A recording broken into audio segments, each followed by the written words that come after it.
Cinema રિયાલિટીને દેખાડતો એક અરીસો છે, અને જ્યારે તમે આ અરીસાને જોવો છો ત્યારે તમે ક્વેશ્ચન કરો છો કે આવું હાચનમાં થતું હશે. અને જ્યારે તમે રિયાલિટીને જોવો છો અને એવી ઘટનાઓને જોવો છો કે જેમાં અમીર માણસો ગરીબ માણસો અથવા તો મિડલ ક્લાસ માણસોને દબાવે છે, ત્યારે તમને લાગે કે જે તમે સિનેમામાં જોયું છે, જે તમે મૂવીઝ કે સિરીઝમાં જોયું છે, એ ક્યાંક ને ક્યાંક સાચું છે. આજે મેં એવી જ રિયાલિટીને દેખાડતી એક મૂવી જોઈ જેનું નામ છે 1.5 વીઘા જમીન. સ્ટોરી છે મિડલ ક્લાસ માણસની જે પોતાની બહેનના લગ્ન કરવા માંગે છે અને એના માટે જે એના પપ્પાએ ખરીદેલી જમીન વેચવા માંગે છે. જ્યારે જમીન વેચવા જાય છે ત્યારે એને ખબર પડે છે કે જે જમીનને પોતાની કહી છે એ જગ્યાનો MLA પોતાની કહી છે. એટલે જમીન છે કોની?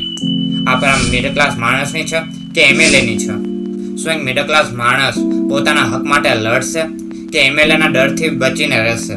મિડલ ક્લાસ માણસના જે નાનકડા સપના હોય છે એ પણ કેવી રીતે તોડી દેવામાં આવે છે એની આ સ્ટોરી છે. મિડલ ક્લાસ લાઈફમાં આવેલી પ્રોબ્લેમ્સને રિપ્રેઝેન્ટ કરવું બહુ અઘરું છે. જેમ કે ગુલ્લકે કર્યું, જે મેં હમણાં રિસેન્ટ જોઈ, પણ એ એક સોફ્ટ કોર્નરને પકડીને રાખે છે. જ્યારે પુલકિતની આ મૂવી અથવા તેની પહેલી મૂવી છે, એ બે મૂવી મિડલ ક્લાસ લાઈફના અઘરા અને ગંભીર પાસાઓને પકડીને રાખે છે. મૂવીમાં જે રીતે કેરેક્ટર ડેવલપમેન્ટ દેખાડ્યું છે, એક જમીનને કારણે કઈ રીતે આ બવાલ મચે છે એ દેખાડ્યું છે, અને આપણે મેઇન કેરેક્ટરનો એક મોટિવ દેખાડ્યો છે, એ તમને ક્યાંક ને ક્યાંક સ્ટોરી સાથે ઝઘડી રાખે છે. આ મૂવીના લીડમાં પ્રતિક ગાંધી છે અને એમને જબરદસ્ત એક્ટિંગ કરી છે. એમને ઘણી ગુજરાતી મૂવીઝમાં કામ કર્યું છે, તે મેં ઘણી જોઈ પણ છે. જ્યારે આમાં તેઓ યુપીનો એક્સેન્ટ બોલે છે ત્યારે ક્યાંય પણ નથી લાગતો કે આ યુપીનો માણસ નથી. આ જેમની